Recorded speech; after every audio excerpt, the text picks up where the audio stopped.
నమస్తే అండి. అమ్మమ్మ అమ్మ నేనుకి స్వాగతం. ఈరోజు వీడియోలో కొత్తగా చేపల పులుసు ఎలా తయారు చేసుకోవాలో చూపిస్తాను. దీనికి ముందుగా ఒక కడాయి పెట్టుకుని అర స్పూన్ మెంతులు, అర స్పూన్ జీలకర్ర, అర స్పూన్ ధనియాలు వేసుకుని మీడియం ఫ్లేమ్లో కొంచెం రంగు మారి మంచి వాసన వచ్చే వరకు వేయించుకోవాలి. అలా ఫ్రై చేసి పెట్టుకున్న వాటిని మెత్తటి పౌడర్ లాగా దంచుకోవాలి. మీరు కావాలంటే మిక్సీలో కూడా వేసుకోవచ్చు. ముందుగా వేయించి పెట్టుకున్నాం కాబట్టి ఇవి తొందరగానే నలిగిపోతాయి. ఇలా మెత్తటి పౌడర్ చేసుకోవాలి. తర్వాత గ్యాస్ ఆన్ చేసి 2 మీడియం సైజ్ ఆనియన్స్కి ఇలా ఏదైనా ఫోర్క్ కానీ నైఫ్ కానీ గుచ్చి ఈ విధంగా కాల్చుకోవాలి. ఫోర్క్ కానీ నైఫ్ కానీ పెట్టడం వల్ల ఇలా తిప్పుకోవడానికి ఈజీగా ఉంటుంది. మీడియం టు హై ఫ్లేమ్లో పెట్టుకుంటూ ఆనియన్స్ని బాగా మాడిపోయేలాగా కాల్చుకోవాలి. కాల్చుకున్న ఆనియన్స్ని నీళ్ళల్లో వేసేసుకోవాలి. కొంచెం చల్లారిన తర్వాత ఈ విధంగా పైన పొట్టు తీసేసుకోవాలి. ఇలా కాల్చిన ఆనియన్స్ చేపల పులుసులో వేసుకోవడం వల్ల చేపల పులుసుకి మంచి స్మోకీ ఫ్లేవర్ వచ్చి చాలా టేస్టీగా ఉంటుంది. ఇలా పీల్ ఆఫ్ చేసుకున్న ఆనియన్స్ని ఈ విధంగా దంచుకోవాలి. మెత్తటి ముద్దలాగా చేసుకోవాలి.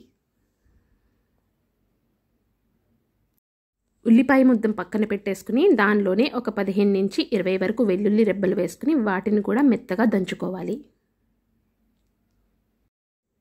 ఇక్కడ నేను చేప ముక్కల్ని శుభ్రంగా కడిగి పెట్టుకున్నాను. 1 కేజీన్నర చేప ముక్కలకి 200 గ్రాముల దాకా చింతపండుని నానబెట్టుకోవాలి. ఇప్పుడు ప్రాసెస్ చూసేద్దాం. ముందుగా వెడల్పాటి దాకా కానీ కడాయి కానీ పెట్టుకుని ఆయిల్ యాడ్ చేసుకోవాలి. చేపల పులుసుకి ఆయిల్ ఎక్కువ వేసుకుంటే టేస్టీగా ఉంటుంది. దీనికి నేను నువ్వుల నూనె తీసుకున్నాను. దాంతో టేస్ట్ ఇంకా బాగుంటుంది. నూనె వేడైన తర్వాత ఒక 5 లవంగాలు, కొద్దిగా దాల్చిన చెక్క వేసుకుని ఫ్రై చేసుకోవాలి. ఇవి వేగిన తర్వాత 5-6 పచ్చిమిర్చి ఘాట్లు పెట్టి వేసుకోవాలి. ఇవి కూడా వేయించుకుని ముందుగా కాల్చి దంచి పెట్టుకున్న ఉల్లిపాయ ముద్దను కూడా దీంట్లో వేసేసుకోవాలి. ఇది 1 నిమిషం పాటు వేయించుకున్న తర్వాత దంచి పెట్టుకున్న వెల్లుల్లి ముద్దను కూడా వేసుకుని పచ్చి వాసన పోయే వరకు ఫ్రై చేసుకోవాలి.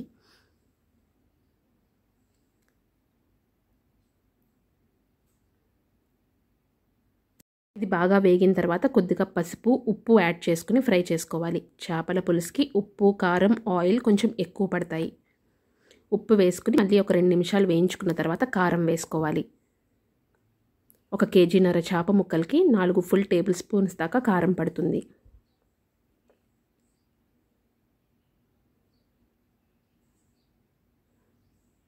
కారం కూడా వేసుకుని మళ్ళీ 1 నిమిషం పాటు దీన్ని ఫ్రై చేసుకోవాలి.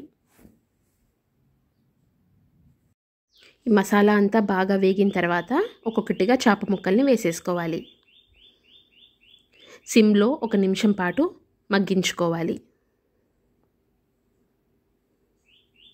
ఇవి బాగా ఒక సైడ్ మగ్గిపోయిన తర్వాత రెండో వైపు కూడా తిప్పి ఇంకొక నిమిషం పాటు మగ్గించుకోవాలి. చాలా జాగ్రత్తగా తిప్పుకోవాలి. ఇది కూడా మగ్గిన తర్వాత ముందుగా నానబెట్టుకున్న చింతపండుని రసం తీసి పెట్టుకుని ఆ రసాన్ని దీంట్లో యాడ్ చేసేసుకోవాలి.